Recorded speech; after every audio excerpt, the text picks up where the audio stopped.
to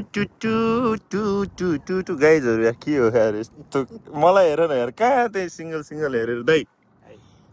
true senior मान्छे भयो त्यो बिचरा जसलाई भयो कलर पनि मिलाएको छ भन्नुहुन्थ्यो अहिले भर्खर भन्नुभएन यो भोट गर्दैछु कलर मिलाएको भनेर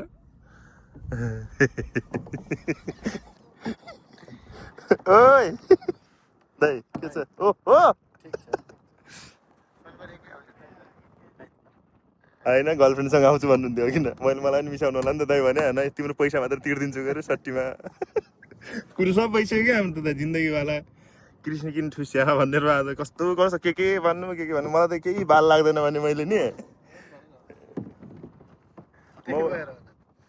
दाइले पनि खेल्ने मान्नु भएको छ तर गइदिउँ न त भने जस्तो भन्नुभएको छ भन्ने पनि भयो फेरि दाइ कुरा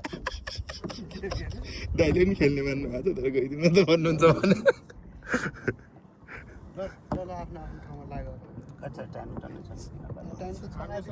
तपाईँ अहिले घरमा बसेर त यार पानी माथि हुनुहुन्छ कि तपाईँ यसमा पनि रमाइलो गर्नु कति हात थियो कहाँ जाने हो जिन्दगी मरेर उयो कात्रो हो पिउँछु यहाँ रक्सी नखाने कृष्ण र म मात्रै हो क्या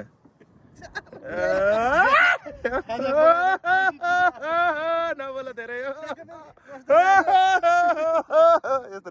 भन्नु लाग्यो चाहिँ के कृष्णले कुन सिराज खान्छ के भन्नु लाग्यो माथि फेरि अहिले जाउला नगर्नु कि त बिल्ला गरिदिनुहुन्छ भिडियो बनाएको बेलामा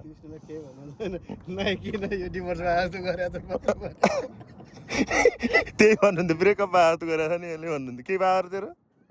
अहिले भर्खर दाइले के भन्नु यो ब्रेकअप भए जस्तो गरे कुकुरलाई लगाइरहेछ बेटा त्यसले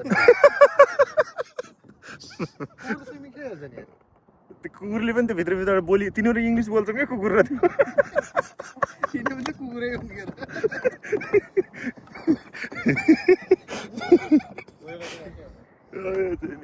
दाइ अस्टिन ठिक छ नि त होइन रमाइलो लाग्छ कि कस्तो भएको बोर भएको छोरोले देख्यो मार्छ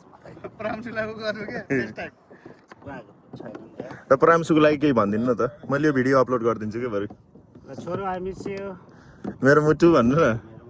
अलिक बाबु के त अलिक एक प्याराग्राफ टाइपको हल्का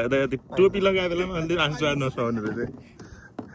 जिन्दगी भने यस्तै रहेछ छोरो तेरै लागि म बाँचिरहेको छु त नै पानीमा खेल हिजो त त्यही भन्नुहुन्थ्यो त अलिकति खायो बेलामा त अहिले फ्रेस हुनुहुन्छ मैले कसैको लागि मर्डर गर्छु भने मेरो छोराको लागि मात्रै गर्छु कोही नाच्यो भन्नुहुन्थ्यो हिजो मलाई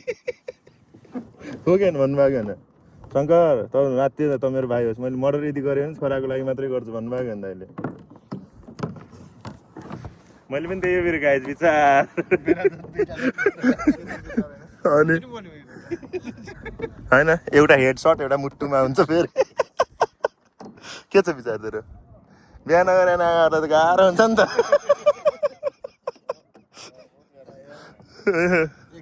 तर हामी जस्ट फन हो होइन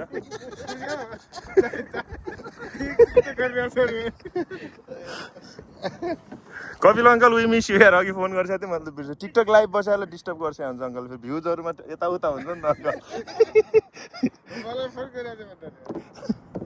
पक बड्डाले भनिस् अङ्कललाई मैले भन्छु के भनिस् रे अङ्कल दर्शन गर